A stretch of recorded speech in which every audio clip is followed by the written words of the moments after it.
Hey guys, Samurai here, back again with another video. And last time we left off on the What If Red was in the Pokemon anime series, Red and Ash have just had their battle in the Johto League. Red won that battle against Ash, however he did lose against Morrison in the next round. Now Ash is in the Hoenn region and we're in the AG saga of the anime. Red will also be making his mark in Hoenn as he also plans to win the Hoenn League just like Ash.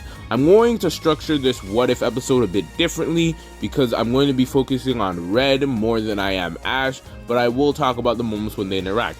This What If will be a bit shorter because I'm focusing a lot on the Sword and Shield series right now. I just wanted to get a non-Sword and Shield series video out just cuz. Now let's get started.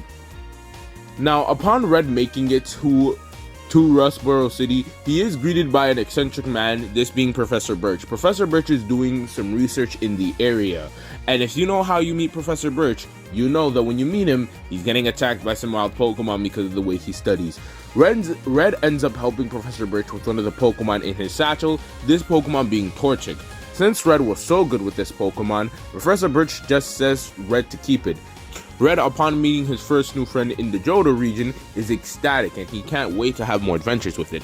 Now he gets his first gym badge with Raichu and Torchic. While you may say it's a rock type gym leader and Red wouldn't have the advantage, Red, you have to admit, Red has more experience than Ash as he's a bit older, so he would definitely know how to get around that type advantage to just get his first gym badge. After getting his first gym badge, he does do some training off the shore of Petalburg City. However, due to Petalburg being the third gym, he waits to re-challenge it again. Now Red goes through his journey, and on his way to Dewford to get his gym badge from Brawley, he ends up running into a rare Feebas. You can't really find Feebas in this area, but if Red is gonna have a Milotic, I don't want it to get it so late in the story where it doesn't even matter anymore. So Red ends up finding a rare Feebas here. Feebas reminding him of a Magikarp, Red decides to catch it, as Red knows that even the weakest Pokemon, if you raise it right, can become a beast in battle. So now that Red has Feebas, Torchic, and his Raichu, he's ready to take on Brawley, but before he does some training around the caves around Dewford City. This is where he catches an Aeron. Now Aeron is an incredibly tanky Pokemon and can evolve into Aggron. This is something Red's aware of as he studied the Pokedex of Hoenn. Red gets his gym from Brawley with honestly no competition. It was very easy for him, and he's doing pretty well at this point. Now he goes to the third gym, being Watson. Upon battling Watson, he actually loses the first gym battle. However, he goes back and trains a bit more. This is when he runs into a bunch of Electric and Magnetric, and this is a great way to train his Pokemon to be more resistant to electric type moves. Not be unaffected, but be more resistant to it, meaning that they can take more strikes from powerful electric types. When he goes back for his gym battle against Watson, he does it so with flying colors, due to training his Pokemon to resist electricity a bit more. Not to mention the Aeron evolving into Lairon in this battle definitely helped a lot. Now he heads to Flannery's gym, and he's doing pretty well because Feebas actually evolves on the way into Milotic. Not to mention he catches another Pokemon on the way there. He ends up catching a disaster Pokemon, also known as Absol. Absol appeared when a landslide was about to happen on Red and helped save his Pokemon. Absol, being pretty lonesome, decides to go with Red and following him. Red, seeing no problems with this, catches Absol. He ends up defeating Flannery pretty easily with his newly caught Absol and his Milotic.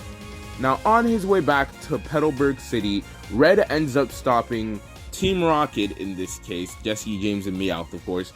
They ended up almost stealing a Tropius. This Tropius was a wild Tropius. However, Red, knowing Team Rocket by now, was able to free the wild Tropius, and since Red's courage and camaraderie and caring showing towards the Pokemon, Tropius allows it to be captured by Red. Now we head to Petalburg City. This is just after Ash beat Norman, and right as they're about to leave, Red walks into the room. Now Ash, getting a blast from the past, ends up handshaking Red, just like a simple handshake. And they actually talk for a minute. When May asks Brock who is this Red person, back in their journeys in the Kanto region, Red is an incredibly powerful trainer who's gone toe-to-toe with Ash on multiple times. However, Ash has never beaten Red, but they still have a friendly rivalry, as Red is not a mean guy who rubs it in Ash's face. When Ash asks Red what is he doing here, Red says that he wants to enter the Hoenn League and he's here for a gym battle against the Norman. Norman takes Red up on that offer after hearing the fact that he went toe-to-toe with Ash and Ash has never beaten him in a battle. Red and Norman have their battle, and it's a pretty dynamic battle from the start. Red's Pokemon are excellently trained. Red uses his newly evolved Blaziken, as his Torchic that he once caught in Rustboro when he got here has gotten a lot of experience and now has evolved into a fully evolved Blaziken. It ends up quickly dishing out Norman's first two Pokemon, being Slackoth and Vigoroth. However, Slacking is a bit more trouble, and it ends up knocking out Blaziken. However, Red is not down for the count yet, as now he sends out Tropius. Tropius' flying type moves actually do end up making a dent, but Slackoth is such a beefy Pokemon that it ends up taking it and dishing it back twice as much. Red, down to his last Pokemon, isn't one to give up so easily. Next, he sends Lairon. Now, Lairon is actually doing something because Lairon is almost as tanky as Slacking. However, Slacking is still pretty strong. However, this is when Lairon evolves into Aggron, and Aggron, using his new move Hyper Beam, knocks out Slacking. Norman, after being defeated by Red, ends up giving the badge. Max doesn't intervene this time. However, this is when Ash asks Red for a battle the next day, saying that it's been a while since they fought. Red actually declines this, saying that he has someone else that he wants to fight. He actually wants to fight May, as he's never gotten a chance to fight a coordinator before and wonders how different it would be. So the next day comes, and he ends up battling May. May is kinda nervous, as while she did agree to the battle, it was only because everyone was there and she didn't want to say no. However, Brock reassures her, saying that Red is the type of trainer to not go at his full strength when battling everybody. He battles everybody a bit differently. So when they start their battle, May ends up sending Beautifly first. Now here's where Red sends out Milotic. Now everybody's impressed of him having a Milotic, as it's kind of rare and only really powerful trainers have it. However, this is kind of a wash on Red's side. While he does take it a bit easier on May, May isn't at that level where she can really hang with someone on Ash's level. So she does lose, but the final match is between Combusken and Red's Blaziken. Red ends up complimenting May, saying that her Pokemon are raised well and will grow up strong if she keeps on showing them the love and appreciation that she has. But after their battle, Ash still does ask Red if they could have a battle, and this is where Red declines once again. When Ash asks why, he simply states that at the league they'll be at their full power, and he hopes that Ash can at least beat him this time. Ash, more engaged than ever to beat Red, does some serious training, so he actually ends up a bit stronger than he does in the actual canon. Not a lot, but just a fair bit due to Red egging him on to get stronger. Red and Ash go their separate ways for now. Red goes through the journey as you do in the games. He actually does it a bit earlier than Ash due to not traveling in a group. Now they eventually do re-meet up at the league.